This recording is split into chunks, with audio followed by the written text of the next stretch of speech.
Com a disparada dos casos e de mortes pela Covid-19, as redes de saúde pública e privada estão perto de um colapso generalizado no país, com a falta de leitos, medicamentos e profissionais esgotados nessa luta contra o coronavírus. Para falar mais sobre os esforços contínuos contra a pandemia e também as medidas eficazes nessa luta, a gente conversa agora com o presidente do Conselho Federal de Medicina, Mauro Ribeiro. Tudo bem, doutor? Bem-vindo aqui à Jovem Pan. Como vai? Obrigado, Tiago. Obrigado pelo convite, obrigado pela oportunidade. Um prazer imenso estar falando para a Jovem Pan. Nós é que agradecemos. Doutor, a situação em todo o país. O país é muito desigual, como todos nós sabemos. A pandemia escancarou a desigualdade social aqui no Brasil. Eu pergunto, esse colapso já houve? Há uma iminência agora por causa da falta de medicamentos e da falta de oxigênio também? O que o senhor espera para as próximas semanas e como reverter isso? Tiago, a situação do Brasil é uma situação de tragédia.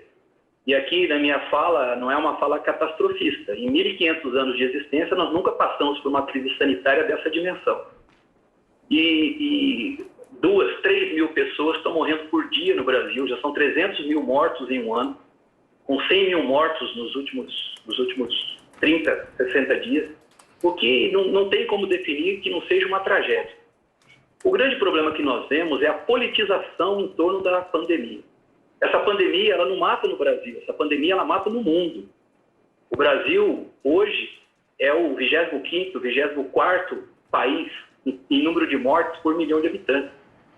O país que mais morre é San Marino, depois é a Bélgica, a quarta e quinta é a Espanha. Quer dizer, então, o que está acontecendo no Brasil está acontecendo no mundo. Mas, infelizmente, aqui no Brasil, há uma insistência por parte da sociedade, de parte da mídia, de procurar culpados. As mortes que estão acontecendo no Brasil, o presidente Jair Bolsonaro ele não é o culpado, nem os ministros que passaram pelo Ministério da Saúde, muito menos o ministro Queiroga, que mal assumiu e já está sendo bombardeado por parte da sociedade.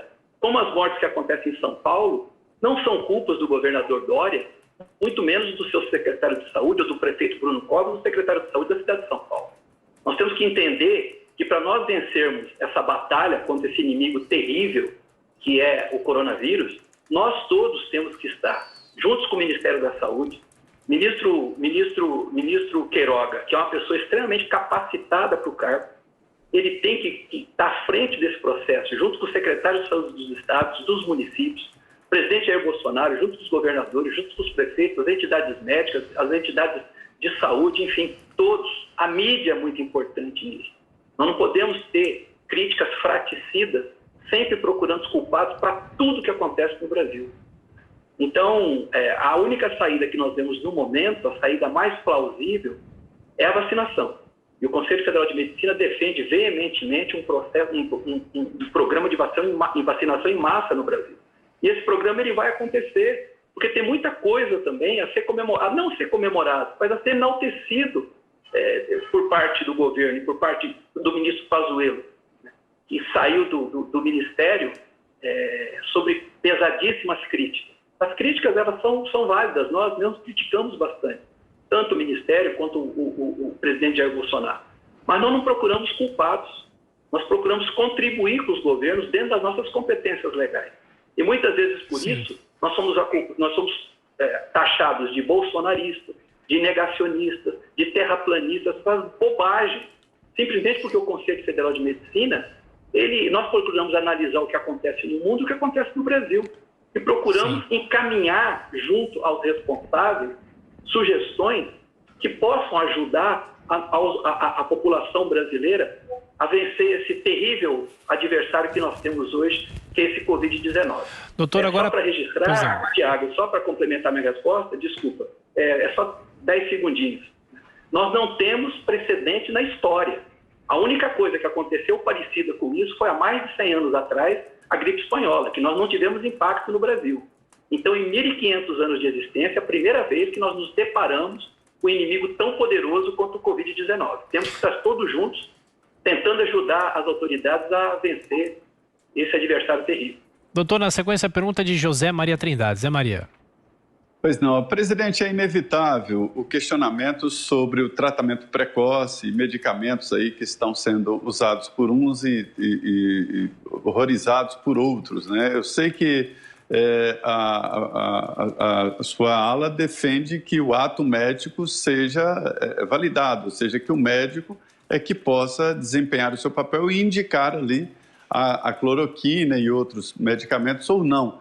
Mas, recentemente, a AMB, Associação de Médicos do Brasil, brasileira, editou uma norma querendo banir a possibilidade desse tratamento. Como é que o senhor vê esse debate, como o senhor disse que também foi politizado? Como é que isso deve ser tratado? Haverá um estudo maior por parte dos senhores para organizar e orientar os médicos? Zé Maria, deixa eu colocar aqui para você de uma forma elegante. Hoje se fala muito de ciência em relação à Covid. Mas, infelizmente, a ciência, ela tem muitas dúvidas em relação ao tratamento dessa doença. Essa doença ela tem 1 ano de idade. Aonde que está a grande contribuição da ciência em relação à Covid? No desenvolvimento das vacinas, porque não existe precedente também na história da humanidade de uma vacina que tenha sido desenvolvida em 8 meses, e nos pacientes em terapia intensiva, os pacientes críticos. E aí realmente houve avanços. O uso de anticoagulantes, o uso de corticoides, a posição prona, que é quando o paciente fica deitado de barriga para baixo, né? Alternando nas unidades de terapia intensiva, a intubação tardia, enfim, nós temos avanços em relação ao paciente crítico e às vacinas. Quanto à fase inicial da doença, por mais que as pessoas digam que existe consenso na literatura em relação ao lockdown, por exemplo, não existe consenso na literatura em relação ao lockdown. Desculpe, mas não existe esse consenso.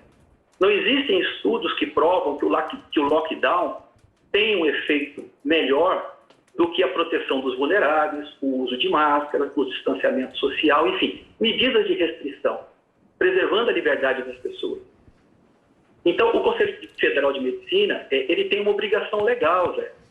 Nós somos a entidade maior da medicina brasileira. O Conselho Federal de Medicina é a maior entidade reguladora médica do mundo. Não existe no mundo um país que tenha 530 mil médicos registrados numa única entidade médica.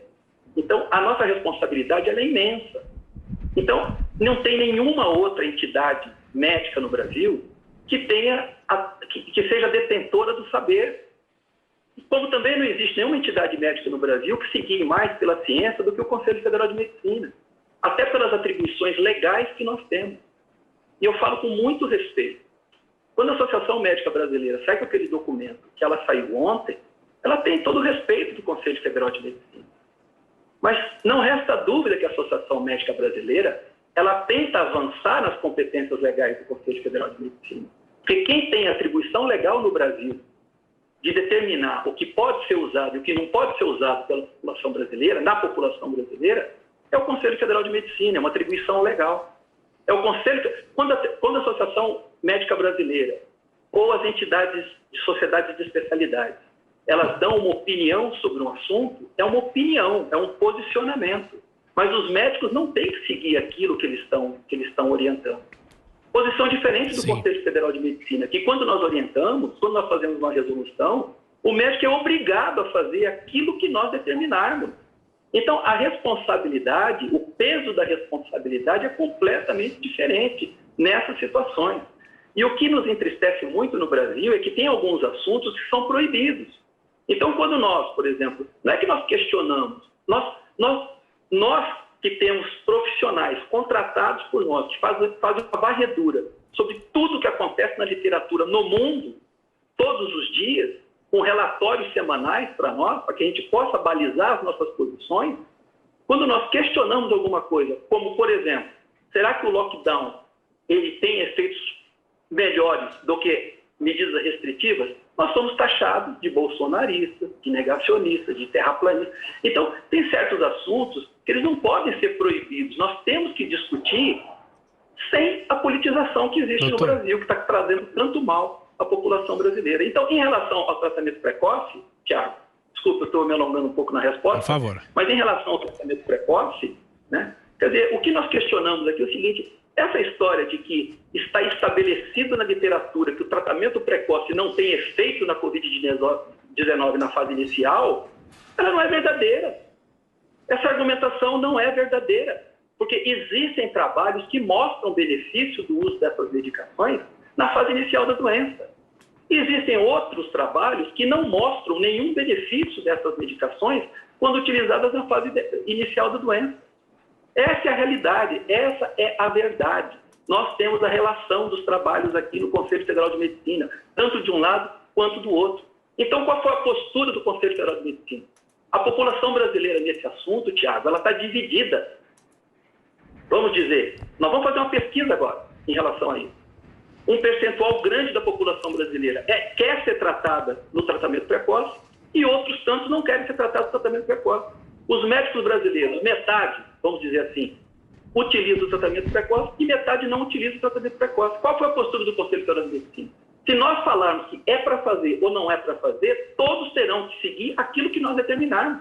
Mas nós estamos cheios de dúvidas em relação a isso. Por quê? Porque nós nos baseamos na ciência. Por mais que parte da mídia nos critique por causa disso, nós nos baseamos na ciência. E a ciência ainda não determinou a efetividade ou não desse chamado tratamento precoce. Qual foi a postura do Conselho Federal de Medicina? Vamos deixar para o médico brasileiro, no caso concreto, junto com o seu paciente, dentro do consultório, definir qual o tipo de tratamento que ele vai estabelecer com o paciente. No caso concreto, levando em conta todas as variáveis que existem de caso a caso. E nós não conseguimos entender como essa postura do Conselho Federal de Medicina é tratada por parte da imprensa como uma postura covarde, como uma postura de incentivo ao tratamento precoce. O Conselho Federal de Medicina não incentiva o tratamento precoce, mas também não condena, e muito menos vai banir o tratamento precoce. Nós respeitamos o médico brasileiro não precisa de tutor, o médico brasileiro sabe como tratar Covid, e nós não estamos falando de política, nós estamos falando do médico brasileiro lá na ponta, Tiago, junto ao paciente dentro do consultório. É esse profissional que tem que saber o que ele tem que fazer de melhor para aquele paciente que está na frente dele, frente a uma doença que é desconhecida. Sabe-se muito pouco em relação a essa doença. Doutor Mauro, o nosso tempo infelizmente vai se esgotando. O Rodrigo Constantino faz a última pergunta para o senhor. Constantino. Presidente, eu vou pegar então um gancho daí e fazer uma pergunta bem objetiva, concordando que eu acho absurda essa politização até de um remédio, lembrando que vários remédios não têm o tal teste duplo cego randomizado de ouro para ser aprovado. E são remédios de baixo risco, conhecidos há muitas décadas, né? Criam uma falsa dicotomia, vacina ou esse tratamento preventivo, precoce, o que não faz sentido, né? A alternativa real é o acolhimento médico com algum tratamento versus nada, né? E a pergunta que eu lhe faço de forma muito objetiva: vimos esses dias um movimento chamado Sleeping Giants, que persegue pessoas, entidades, fazendo uma campanha, né, para denunciarem para eles, inclusive, planos de saúde, entidade, qualquer um que estivesse recomendando, né, esses remédios, por conta dessa politização excessiva. A sua entidade pretende fazer alguma coisa a respeito dessa iniciativa dos Sleeping Giants? Rodrigo, eu mesmo, recentemente, o Conselho Federal de Medicina foi atacado pelo Sleep Giant. Eu, particularmente, fui atacado pelo Sleep Giant. E o Conselho Federal de Medicina, ele é muito grande em relação a isso. Nós não podemos pegar uma instituição do tamanho do Conselho Federal de Medicina e simplesmente ficarmos respondendo a todos os ataques que nós sofremos. A questão não é essa, Rodrigo. A questão é que hoje, por exemplo, as nossas prioridades, claro que a gente tem todo o respeito pela mídia e por todos os questionamentos que são feitos, mas para nós aqui é muito triste nós estarmos discutindo o chamado tratamento precoce, perdemos tanto tempo com isso, por uma coisa, por medicações que, com todo respeito, falar que ivermectina e que hidroxicloroquina matam, quer dizer, é uma falácia, né, para não falar coisas piores. O que nós tínhamos que estar preocupados agora é em relação às vacinas, é em relação à falta iminente de insumos de terapia intensiva, é em relação ao aumento do número de leitos de terapia intensiva, ao número de leitos de retaguarda para esses pacientes da Covid. As prioridades do Conselho Federal de Medicina hoje elas são outras. Essa discussão em relação ao tratamento precoce é uma discussão totalmente politizada e estéril. Ela é estéril, porque tanto a população quanto os médicos já têm um posicionamento estabelecido em relação a isso. Então vamos tocar para frente. Quem quer fazer tratamento precoce, que faça o tratamento precoce. Quem não quer fazer o tratamento precoce, que não faça o tratamento precoce. Agora, esses ataques, Rodrigo, realmente a gente se coloca acima disso. Ele não nos atinge, eles não nos atingem. Mas porque não é só do Sleep Giant. Quer dizer, existem outros ataques. Na realidade, nós falamos ataques do Intercept Brasil, não do Sleep Giant. Mas isso aí faz parte, e quem está aqui no Conselho Federal de Medicina tem que estar habituado com esse tipo de situação. Doutor Mauro Ribeiro? Pois não. Doutor Mauro Ribeiro, presidente do Conselho Federal de Medicina, mais uma vez, obrigado por atender aqui a Jovem Pan. Bom trabalho, até a próxima. Prazer imenso. Obrigado pela oportunidade. Obrigado.